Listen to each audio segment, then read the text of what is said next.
Well, it's a little bit different out this morning, isn't it? Look at this. It started snowing last night and then it picked up early this morning and now it's coming down really good.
I love it, and I love this awesome fire pit. It's got this big reflector rock and it's going to be nice and cozy because it is chilly up here.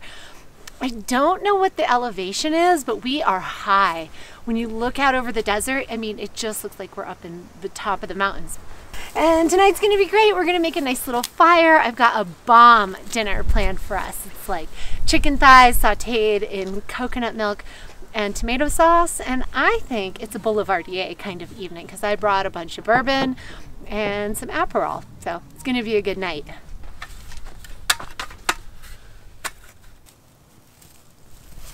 It is kind of crazy having a fire up here because this whole area burned this summer so intensely. I mean, all of Mount Lemmon was on fire for the majority of the summer. It's always a pleasure starting a fire in the West. I'm from the East Coast originally, and starting fires there is always very tenuous and challenging. And out here, there's so much dry material that things just burn so well.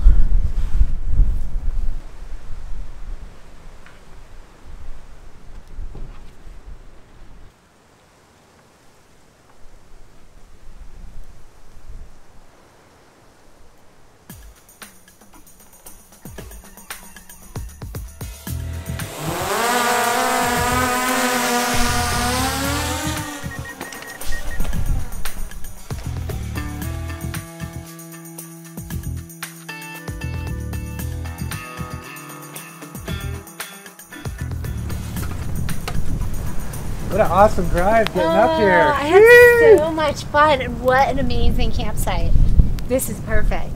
I mean, this fire pit and this view all around, something special. That drive was way better than I thought it was going to be because what I read online didn't make it sound so special, but I thought it turned out to be pretty awesome. Oh my God, it was gorgeous. There was some cool rocky sections. And when it wasn't rocky, it was like beautiful windy switchbacks all the way up this mountain. And it was a lot slower going than I thought it would be. It started out pretty high-speed cruising, but then once you got to that cattle guard near the top where it kind of turned into the rougher road.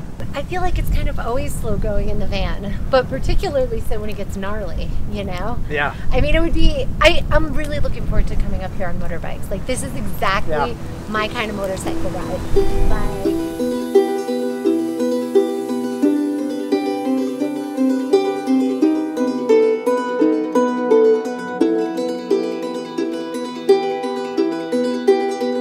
You guys, this is one of my all-time favorite cocktails. It's called the Boulevardier. 3 ingredients, super simple, very portable. We're traveling in the van, so I have all these giant bottles. But if you're on a moto trip or something else, feel free to portion these down into flasks or smaller containers so that you can pack them in your panniers and take them wherever you go. Tonight, I'm going to be using a little bit of Maker's Mark. I'm going to be using Aperol, and I'm going to be using sweet vermouth. If I was doing this with Campari instead of Aperol, I would add a little more sweet vermouth. Aperol drinks sweeter, so we're gonna tone down the sweet vermouth a little bit. But it's a super simple cocktail. We're making 2, one for me and one for Sterling. So I'm just gonna double the portions into here, stir it cold, and we'll enjoy.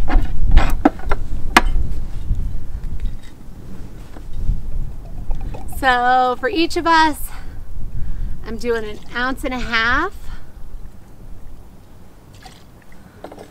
of whiskey. I'm doing 1.5 ounces of Aperol, which means 3 ounces because I'm pouring for 2. And because the Aperol's sweet, I'm gonna just do 1 ounce of sweet vermouth a piece, so 2 ounces total. And it is chilly out tonight, but I'm just gonna throw a little bit of cubes in here and stir it properly chilled, and then just put 1 big lump of ice each into our cups because it is a cold night and we are gonna enjoy these by the fire. You can serve this up or you can serve it on the rocks. I really like it on a big cube at home, but I didn't bring any with us out here on this trip. So I'm gonna just stir this nice and chilly. I think my hands are freezing faster than the cocktail is. But just getting this nice and mixed together, nice and diluted. Holy moly, it's cold. We'll just let that hang out. And we're gonna just put a nice fat cube in that one. Nice fat cube in that one. 1 more for that guy. And 1 more for that guy. Now this is chilly chilly. It's like so cold you're not even seeing the tin frost up, but it is properly chilled. And then easy peasy into the glasses. It's just a beautiful color. I always say that a Boulevardier is a Negroni, but with whiskey or bourbon or rye instead of gin. Negroni is another great cocktail. Same concept, except for gin instead of that. You can garnish this with an orange peel, or you can hit it with bitters on the top, but it's gonna be perfect like this. So cheers.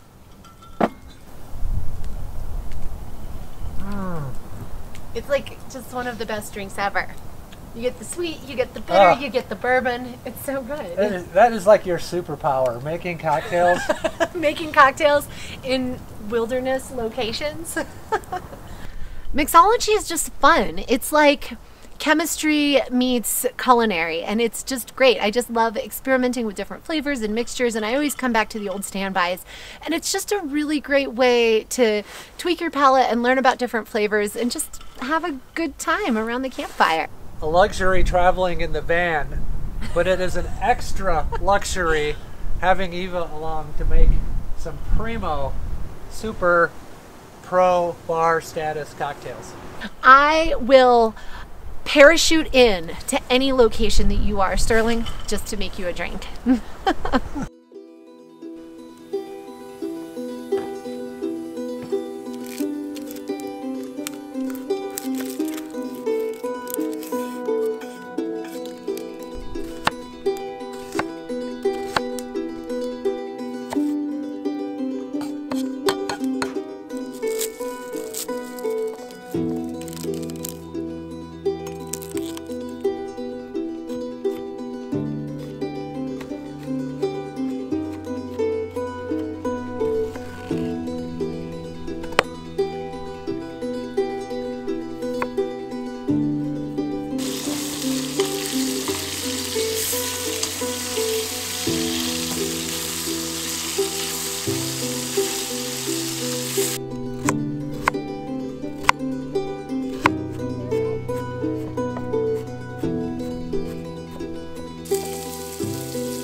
lovey.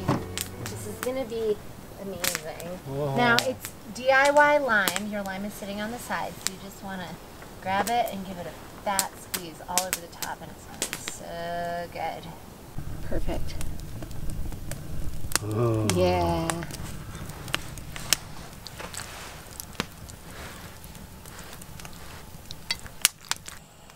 This is so good. It's like, this is like perfect cold weather camping food. It's spicy, it's coconutty, it's delicious.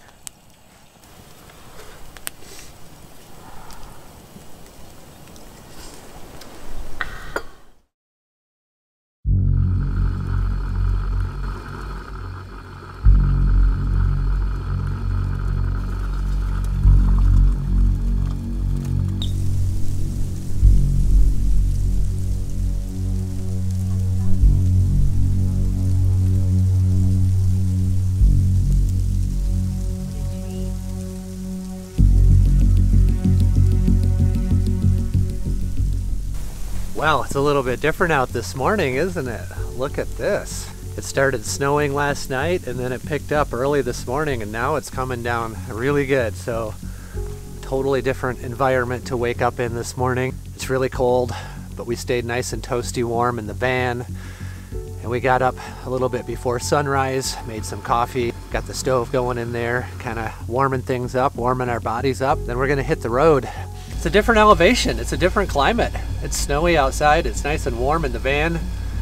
Got some hot coffee and we're letting the van warm up. Well, according to the map here, we've only got about another mile, maybe a mile and a half to go to get out of here. And then we're gonna, number one, try to get out of this little place where we camped. There's a really steep little rocky ledge here that we have to drive up. Hopefully that won't be a problem. And then we'll get back onto the rough dirt road and go a mile and a half, and we'll be up to the pavement on the top of Mount Lemmon. And then it's going to be interesting because we'll head down on this twisty paved road down into Tucson, and I'm really curious to see how far the snow level remains, because I don't think it's that unusual to get snow up here at the top of the mountain, but it is unusual to get snow down in Tucson.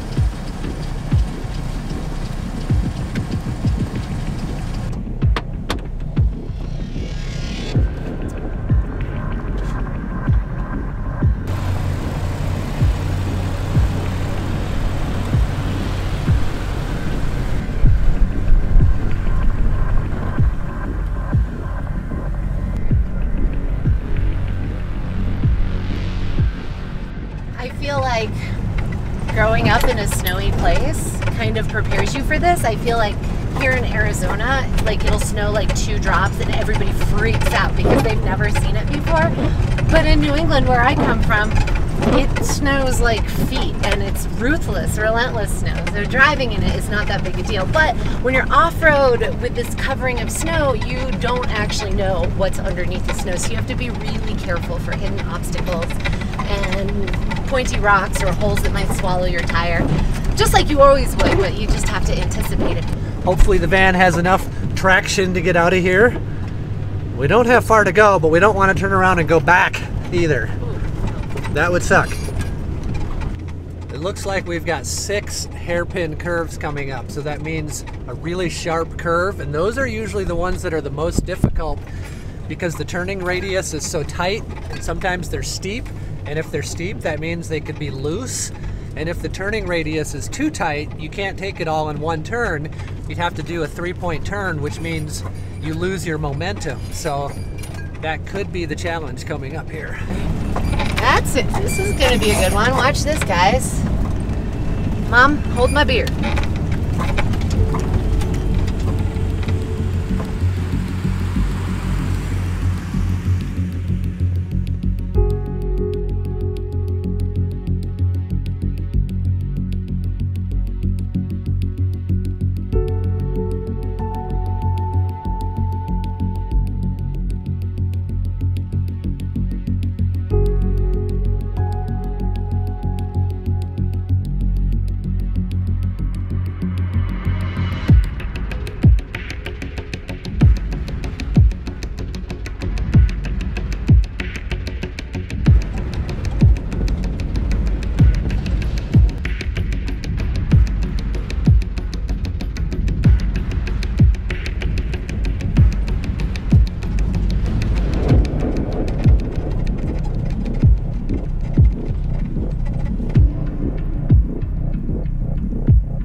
And so that's it. Thanks for watching. There's going to be more of these to come and lots of other videos. Appreciate your support, and we'll see you next time.